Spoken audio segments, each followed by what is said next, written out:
তাহলে হারাম করে ইবাদত কবুল হয় না। হারাম করে কি কবুল হয় না? বলেন না, কথা বলেন। 2 নাম্বার, আল্লাহ রাসূল সাল্লাল্লাহু আলাইহি সাল্লাম বলেন, লা ইয়াদখুলুল জান্নাতা জাসাদুন গুজিয়া বিল হারাম। যে শরীর হারাম দ্বারা গোশত রক্ত মাংস হয়েছে, বৃদ্ধি পেয়েছে, ওই দেহ জান্নাতে প্রবেশ করবে না। অতএব হারামখোর জান্নাতে যাবে না।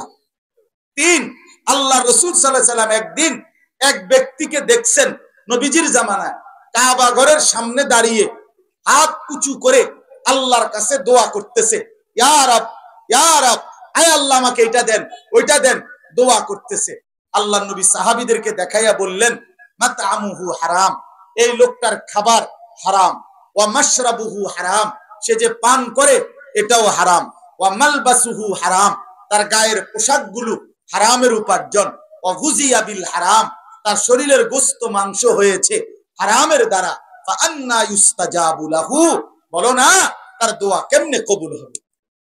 এজন্য স্পষ্ট হারামখোরের দোয়া কবুল হয় না। এই 3 জিনিস আরো বহু বলা যাবে, আমি রাত দেখে বলতেছি না। 1 নাম্বার হলো হারামখোর জান্নাতে যাবে না। 2 নাম্বার হলো হারামখোরের কোনো বন্দেগী কবুল হয় না। 3 নাম্বার, হারামখোরের দোয়াও কবুল হয়। আমনে বলবেন হ হুজুর হয়, আমি নিয়ত করছি 3 ফুট বিদেশ পাঠামু, আল্লাহর রহমতে আল্লাহর দয়ায় বিদেশ গেছে। আমি এখন বিল্ডিং এর নিয়ত করছি, আল্লাহর দয়া হইছে। এটি তেমন কিচ্ছু না। এটি দোয়া ছাড়াও এই দুনিয়া এমনিতেই কাফের বেঈমান যেগুলো মিলতেছে, নাফরমান পাপী মিলতেছে, তো হেরা কি দোয়া করে মিলছে? দুনিয়াতে এমনিই মিলে মিয়া। দুনিয়া পাওয়া, দুনিয়া অর্জন হওয়া, এটা তো সফলতার কিছু না। কথা বলেন না কেন? আমি তো পরিষ্কার বলি, কারো 3 ফুট যদি ইটালি থাকে, বা একটা ছেলে আমনের ফুট যদি ইটালি থাকলে এটা গৌরব, সৌভাগ্য হয়। তো ইটালি যেতে জন্ম নিছে, হেতে কি কোয়াল? কথা বোঝেন নাই আপনি? হইতে তো সান কপাল, হইতে তো পুরোটাই কপাল, এত মনে চৌকো নাই না কোনায়, কারণ তে তো জন্মই নিছে ইটালিতে। তাহলে আমনের এন থেকে যদি ইটালি গেলে এত বড় ভাগ্য, তো যেতেরা ইটালি জন্ম নিছে, আমেরিকায় জন্ম নিছে, কই তারা তো বেঈমান? বেঈমান না? তারা কাফের না? তাইলে তাইলে দুনিয়া অর্জন হওয়া এটা তো সফলতা না। এটা তো বলার কিচ্ছু না মিয়া, এটা তো বলার কিছু না। ভাত মাছ চাল ডালে তো বলার কিছুই না বিষয়, এগুলো তো ফালতু বিষয়। আল্লাহর নবী বলছে, একটা মাছের ডানা পরিমাণ মূল্য আল্লাহর কাছে দুনিয়াটার নাই।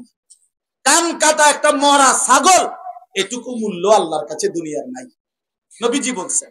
অতএব বাপ না, হারাম করে দোয়া কবুল হয় না। আখিরাতের দোয়া বড় দোয়া, কবরের দোয়া বড় দোয়া, হাসরের ময়দানে বাঁচবেন কিনা এটার জন্য দোয়া সবচেয়ে বড় দোয়া, সবচেয়ে বড় দোয়া।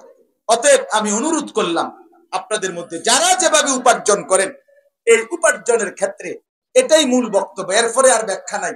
এই একটাই কথা বললাম আপনাদেরকে, যে আপনারা ওজনে প্রাপককে প্রাপ্য কম দেওয়া, এটা তাতফিক, ওই ব্যক্তির জন্য জাহান্নাম। এবার আরেকটা হলো বান্দার হক কম দেওয়া। এবারে এটা শুধু ওজনে না, যেই কোনো আঙ্গিকে অন্যকে তার হক না দেওয়া, মানে কমিয়ে দেওয়া, ঠকানো, এটা অপরাধ, এই ব্যক্তির জন্য জাহান্নাম। তাহলে অতএব যারা আপন বোনের হক দেন নাই, আপনি জাহান্নামের জন্য রেডি হন। যারা আপন ফুফুর হক দেন নাই, তারা জাহান্নামের জন্য রেডি হন। যারা আপন ভাইয়ের হক দেন নাই, তারা জাহান্নামের জন্য রেডি হন। যারা আপন ভাতিজার হক দেন নাই, তারা জাহান্নামের জন্য রেডি হন। এমন হারামখোর নাই? কথা বলেন না।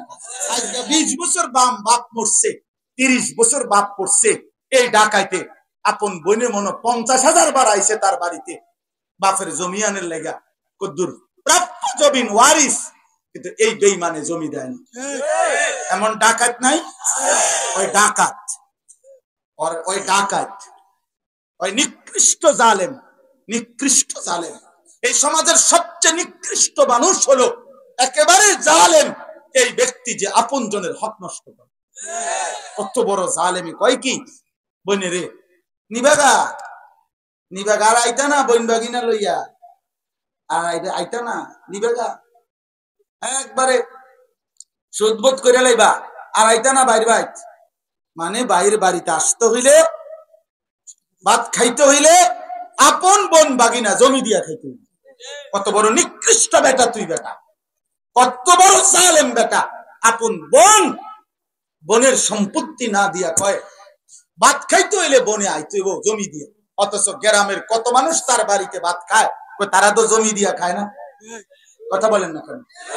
বাকি আপনি যে মানুষের ভাত খাওয়াইছেন কত সময়, কত তারা কি জমি নিয়ে খাইছে, খাওয়াইছে? আপন বোনের ব্যাপারে এটা কি করলেন? আপন স্ত্রীর ব্যাপারে কি করলেন? আপন স্ত্রীর মোহর কেন দিলেন না? আপন ভাতিজার এই 1 শতক আর 1 বিঘত জায়গা ছেড়ে দিলে আপন বাড়ি ভাই, আপন ভাই তার বাড়ির রাস্তাটা হইয়া যায়, দিত না। 30 বছর ভাও ধরলেও দিবে না। এমন নিকৃষ্ট জালেম নাই? এই তাল গাছটা কাইটা দিলে, এই আম গাছটা কাইটা দিলে তার বাড়িতে ঢুকা যায় না, দিত না, এটা কাটতো না। তুই হেন্দে ঘুরে যাবি, তুই হেন্দে যাবি, তুই হাজিগঞ্জ দিয়ে যাবি, হেন্দে যেতে। আশ্চর্য, আশ্চর্য কথা। এই জন্য আল্লাহ রাসূল সাল্লাল্লাহু আলাইহি সাল্লাম বলেন, মান আখাযা শিবরাম মিনাল আরদি যুলমান তাওয়াক্কাহুল্লাহু ইয়াউমাল কিয়ামা 7 আরদিন। আল্লাহর নবী বলেন, যে অন্যায় ভাবে জুলুম করে কারো 1 বিঘত সম্পদ অন্যায় ভাবে নিল, 7 তবক জমিনের মাটি কিয়ামতের দিন আল্লাহ তার শরীরে চাপায় দিবে। নাউযুবিল্লাহ, নাউযুবিল্লাহ। এই জন্য বাপ, এটা ইনসাফের সাথে বলা উচিত, ইনসাফের সাথে ভাবা উচিত। এই জন্য এখানে বললাম, কোনোভাবে বান্দার হক, একেবারে একটা কাস্টমার হোক, সাধারণ মানুষ হোক, কারো হক কি না করা, নষ্ট না করা। ঠিক আছে তো ইনশাআল্লাহ? এবার আসেন সর্বশেষ কথা।